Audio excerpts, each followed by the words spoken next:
आप सभी का सब जन्म से शूद्र ही होते। संस्कारात् द्विजो उच्यते, संस्कारों के कारण वह द्विज होता है। आपके उत्तम संस्कार हो जाएं, अगर आप आ गए हैं अब राजीव गुरु जी के संरक्षण में, इनके सानिध्य में, तो निश्चित रूप से आपका द्विज होना तय है। आपको अच्छे संस्कार मिलेंगे तो आपका उत्थान जो है, आपका ऐहिक पारलौकिक दोनों हर प्रकार से आपका उत्थान होना यह सुनिश्चित है। और अभी चर्चा हो रही थी आदरणीय आचार्य जी से, इन्होंने गीता का अनुवाद किया है दोहे में। वो श्लोक जो है भगवान गीता में स्वयं कहते हैं, चातुर्वर्ण्यम मया सृष्टम गुण कर्म विभागशः। ये 4 वर्ण मेरे द्वारा खुद बनाए गए हैं, लेकिन कैसे? गुणों और कर्मों के विभाग से। हमारे कर्म उत्तम हैं तो निश्चित रूप तो आचार्य जी जानते होंगे, जो संस्कृत के विद्वान डॉक्टर पवन पांडे जी है, कि संस्कृत में जितनी भी वाणी, जितनी भी चीजें लिखी गई वो घाटों पर बैठकर ही लिखी गई। चाहे वो गंगा तरंगड़ी हो, चाहे भगवान का भजन हो, चाहे भगवान की संस्कृति, भगवान की प्रशंसा लिखी गई है। और आज भी दुनिया का बड़ा से बड़ा संत समाज, बड़ा से बड़ा राज परिवार, बड़ा से बड़ा प्रोफेसर हो, बड़ा से बड़ा ज्ञानी हो, अंत में वो क्या चाहता है? अंत में चाहता है उस मणिकर्णिका घाट पर आकर के मोक्ष को प्राप्त करें।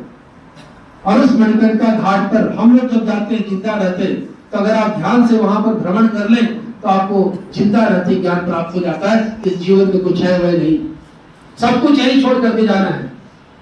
और वहां पर जिनको ज्ञान लेना है, अब तो कहते हैं कि वो बार बार चले जाए। और एक बार किसी से हमने पूछा कि लोग कहते हैं कि भगवान शिव, आदिदेव महादेव भस्म लगाते हैं, किसी को पता है कि वो क्यों लगाते हैं?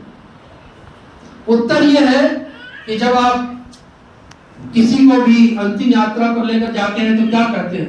राम नाम सत्य है। और अंतिम यात्रा पर ले जाकर के राम नाम सत्य कहते हुए आप उस अंतिम यात्रा के व्यक्ति को ही छोड़ देते हैं और बाहर आकर के रसगुल्ला खाकर के घर वापस चले जाते हैं, दिन दुनिया में बेखबर हो जाते हैं। परम पूजनीय महंत अवध किशोर दास जी महाराज के चरणों में सादर प्रणाम करते हैं। आज इस कार्यक्रम के मुख्य अतिथि भारत के ऐतिहासिक राज परिवार, सनातन संस्कृति के सनातन राज परिवार के मुखिया श्रीमान जगदीश चौधरी जी, जो पद्मश्री थे, उनके सुपुत्र काशी के डोमराज श्री ओम चौधरी जी को मैं सादर प्रणाम करता हूं। और आपके आगमन पर स्वास्थ्य भवन बहुत धन्य हो गया, क्योंकि हम लोग तो राज परिवार और राजा की कहानी केवल सुनते थे, लेकिन आपको देखकर वाकई हमको लग रहा है कि संस्कारों का कितना गहरा असर होता है। इस कार्यक्रम के प्रोफेसर हैं, आचार्य हैं, अनाज बैंक के डिप्टी चेयरमैन श्रीमान ज्ञान प्रकाश जी, जिन्होंने इस पूरे कार्यक्रम की रूपरेखा बनाई, संरचना की और खुद ही मेहनत किए। हमारे बड़े भाई आचार्य विशाल भारत संस्था की तरफ से मैं हमेशा खड़ा रहूंगा। होगी वो संख्या बढ़ाने में लग जाएंगे, इससे जनसंख्या का विस्फोट होगा। कम संख्या वाली जातियों में असुरक्षा की भावना घर करेगी। जब कोई बीमार पड़ेगा और उसको खून की जरूरत होगी तो क्या उसी की जाति के लोग उसको खून देंगे? क्या बच्चों को सिर्फ उसी की जाति के शिक्षक पढ़ाएंगे? जातिवादी नेता और उनके परिवार के लोग अगर बीमार पड़े तो क्या उन्हीं की जाति के डॉक्टर उनको देखेंगे? ऐसे में सेवा, मदद और आपसी मेल मिलाप की भावना खत्म होगी और हर बात में लोग जाति की तलाश करेंगे। देश को टुकड़े में बांटने वाले दोषी नेताओं के भरोसे देश को नहीं छोड़ा जा सकता। जाति जनगणना का हर स्तर पर विरोध किए जाना आवश्यक है। अगर आप लोग समझते हैं, दोनों हाथ उठा करके भारत माता की जय, भारत माता की जय।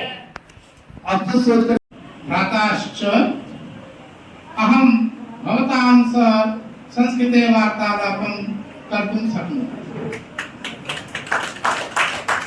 यानी हे बहनों और भाइयों, मैं आपके साथ संस्कृत में बातचीत कर सकता हूँ। इसका अर्थ ये है 21 वर्ष पूर्व मैं संस्कृत बोल सकता हूँ, ये जो बोल रहा हूँ बोल सकता हूँ उसको संस्कृत में, लेकिन समझेंगे नहीं। 21 वर्ष पूर्व मैंने संस्कृत संभाषण सीखा था, एक महीने नौकरी करते हुए। तो बहुत विस्मरण हो गया, बहुत भूल गया। तो ये बहुत उत्तम कार्य है। मैं तो ये कहूँगा कि जिसने संस्कृत छोड़ दिया उसने अपनी संस्कृति छोड़ दी। संस्कृति को बचाए रखने के लिए बहुत जरूरी है, और हम चाहे भी जिस संस्कृति को,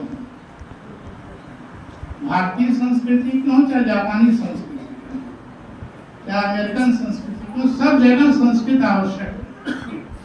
और इसी उद्देश्य के तहत मुझे ऐसा लगता है कि डॉक्टर राजीव श्री अभियान में अपना हवन दे करके इसको उस चरमोत्कर्ष तक ले जाएं जिस चरमोत्कर्ष तक ले जाने की इनकी इच्छा है।